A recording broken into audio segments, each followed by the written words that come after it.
क्षजे अहेतु क्या अप्रतिहता यया आत्मा संप्रसीदति। हम जीते जी भगवान श्रीमन नारायण की भक्ति करें। और भक्ति कैसी हो? जो अहेतुकी हो और अप्रतिहता हो। भक्ति के दो लक्षण बताए गए हैं महाराज। अहेतुकी भक्ति का अर्थ है हम किसी कारण के लिए पूजा न करें। प्रभु हमें बेटा दे दीजिए, हम इसके लिए हरि कीर्तन करवा रहे हैं। नहीं नहीं नहीं, ये भक्ति नहीं, ये तो व्यापार हो गया। अहेतुकी भक्ति, बिना किसी कारण की भक्ति। हमें सूर्य नारायण को जल इसलिए देना चाहिए क्योंकि हम मनुष्य हैं। और नीतियां कहती है महाराज, आहार निद्रा भयमैथुनम च सामान्यमेतत् पशुभिः नराणाम धर्मो हि तेषाम अधिको विशेषः धर्मेण हीना पशुभिः समाना।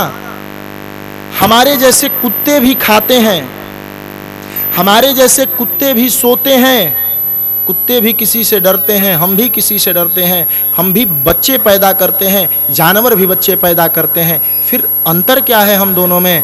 बोले अंतर एक है, धर्मो हि तेषाम अधिको विशेषः। कुत्ता धर्म नहीं जानता। जिस कुतिया के गर्भ से जन्म लिया है उसी को गर्भवती भी बना देगा। पर मानव धर्म जानता है, कौन माँ है और कौन बहन है। बस मानवता धर्म से ही है। एक व्यक्ति ने पूछा, महाराज जी पूजा पाठ करने से क्या फायदा है? बोले जब तक पूजा पाठ कर रहे हो तभी तक तुम मानव हो, पूजा पाठ से दूर चले गए तुम भी पशु हो गए। अरे यही एक विशेष है महाराज हम लोगों के पास कि हम अपने माता पिता को प्रणाम करना जानते हैं, कुत्ता प्रणाम करना नहीं जानता। हम किसी को मदद करना जानते हैं, दया की भावना उनमें नहीं है। ये समझिए, हम मानव तभी हैं जब हम पूजा पाठ कर रहे हैं, हम धर्म से जुड़े हैं, वरना हम मानव नहीं हैं, हम उन पशुओं के समान हैं।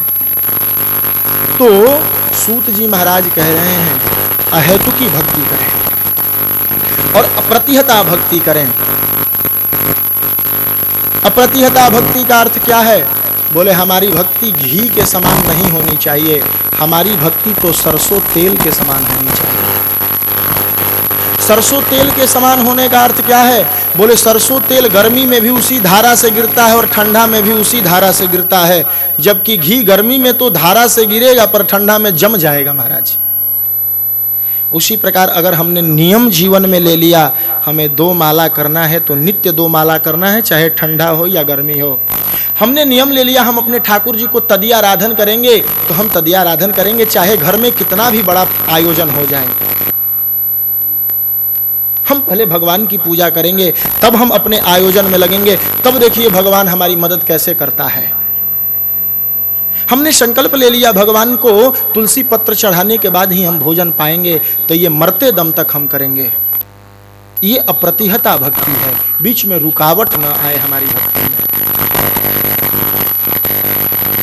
किसी ने कहा महाराज जी आप ये कह रहे हैं कि भक्ति कीजिए और वेद कहता है कि पुरुषार्थ 4 है, धर्म अर्थ काम और मोक्ष, तो फिर ये चारों न करें।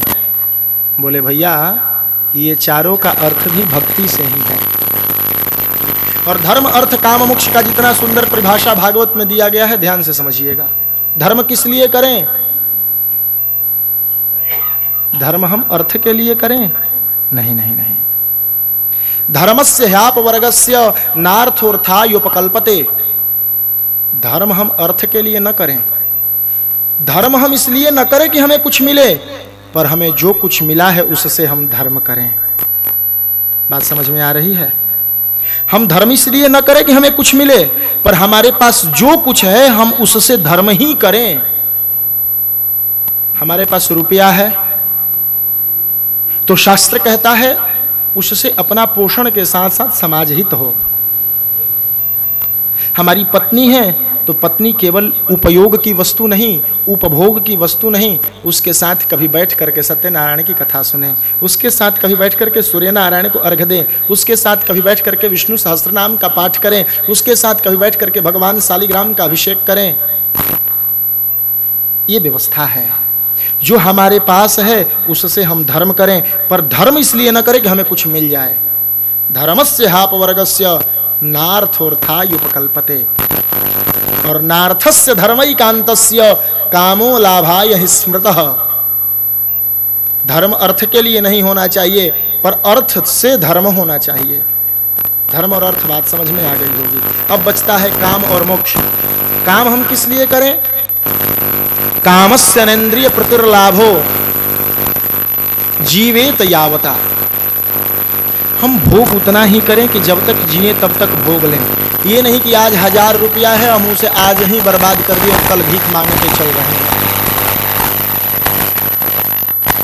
कामस्य अनेन्द्रिय प्रतिर्लाभो। काम केवल इंद्रिय तृप्ति के लिए नहीं है। काम को इतने सजगता से प्रयोग करें कि जब तक जीवन रहे तब तक उसको भोगें। और जीवस्य तत्व जिज्ञासा। जीव को तो बस तत्व की जिज्ञासा करनी चाहिए। बोले तत्व क्या है?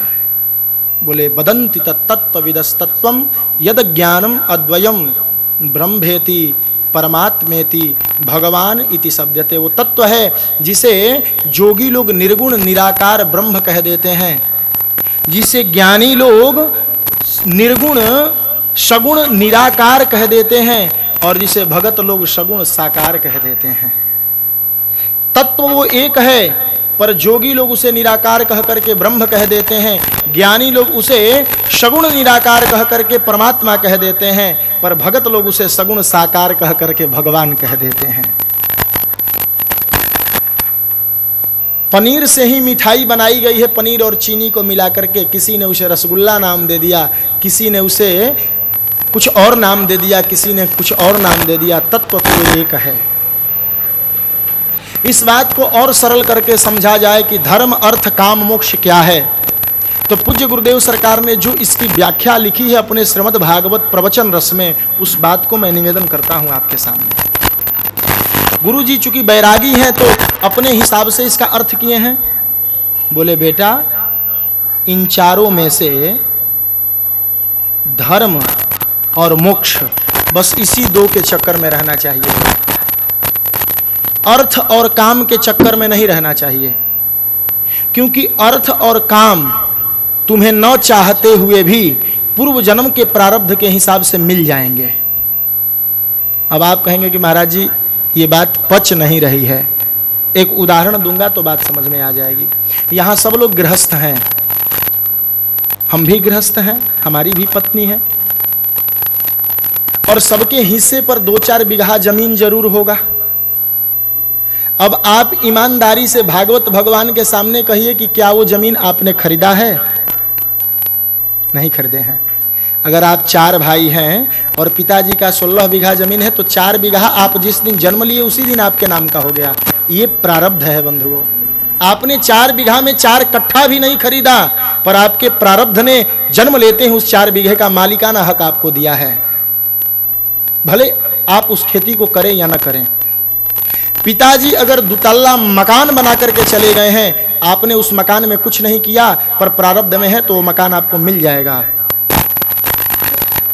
पर आप धर्म नहीं करेंगे तो शंकर जी पर जल चढ़ाने कौन जाएगा? ये तो आपको स्वयं करना होगा। अगर आप मोक्ष के लिए नहीं सोचेंगे तो ये प्रारब्ध में नहीं मिलता। धर्म और मोक्ष के लिए तो प्रयासरत होना है। अर्थ काम स्वयं से आ जाएगा। आप अभी 3 वर्ष के हैं, पिताजी आपके सोना के शौकीन थे, 10 सिकड़ी बनवाए थे, 20 अंगूठियां बनवाए थे। आपने जन्म लिया और पिताजी मर गए, तो सारा संपत्ति आपका हो गया कि नहीं? अब आप उतना कमाए थे थोड़ी, आप तो अभी 6 महीने के हैं, पर आप उस समस्त सोने के अधिकारी हो गए। ये आपका प्रारब्ध है। उसी प्रकार शास्त्र कहता है, गुरु जी ने इसका अर्थ किया है कि अर्थ और काम के चक्कर में अधिक से अधिक न लगें, अधिक से अधिक धर्म और मोक्ष के चक्कर में लगें। अर्थ काम स्वतः आ जाएगा। ये पहले प्रश्न का उत्तर था, किम श्रेयः। दूसरा प्रश्न है, शास्त्र सारः कः।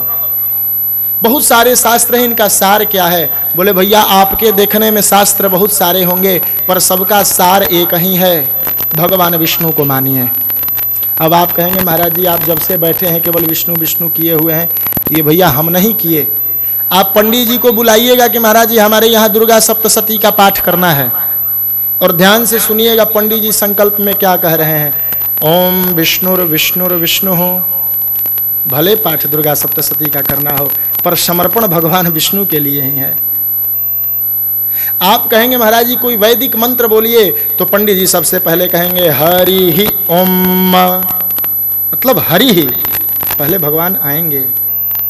चाहे आप कोई अनुष्ठान कराएं, मतलब समस्त सार, समस्त शास्त्र भगवान विष्णु को ही निरूपण करते हैं। और गीता में तो भगवान ने स्पष्ट कह दिया है, आकाशात् पतितम तोयम यथा गच्छति सागरम सर्वदेव नमस्कारः केशवम प्रतिगच्छति।